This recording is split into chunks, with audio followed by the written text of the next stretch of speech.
Hello po! For our third and last setup naman, from Magalang to Florida Blanca naman ang biyahe namin ni Papa Ney. After nga ng setup sa Magalang kanina ay dumaretso na kami agad dito. Malayo-layo ang biyahe kaya buti at maaga ang naunang setup.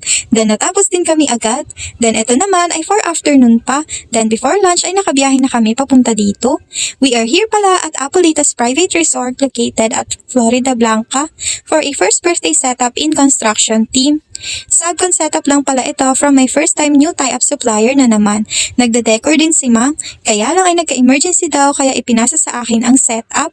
Di naman tight ang Saturday schedule namin kaya ginrab ko pa din ito. Though malayo, carry bells lang at sanay na.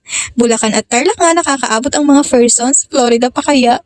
Well, anyways, kaming dalawa na nga lang ni Papa Ney ang nag-set up dito. Then yung kapatid ko ay dumiretso ng uwi. May mga styro names din pa kasi siyang tatapusin yan. Then about sa mga pull-out naman ay sila na ni Papa niyan ang bahala. Super bait na naman nga ng client namin dito and very accommodating.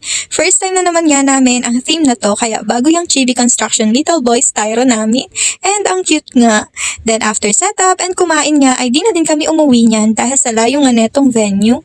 And as usual, di kami dito sa venue mismo nagstay. Umanap na naman kami ng gagalaan at pagre-relaxan. Somewhere dito lang din in Florida.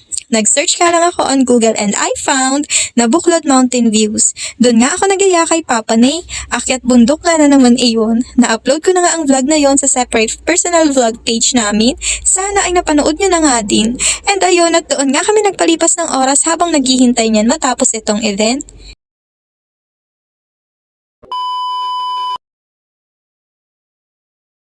Here's a final look na din po. May inspo pala ito from client and nagaya ko naman ng very slight, I think.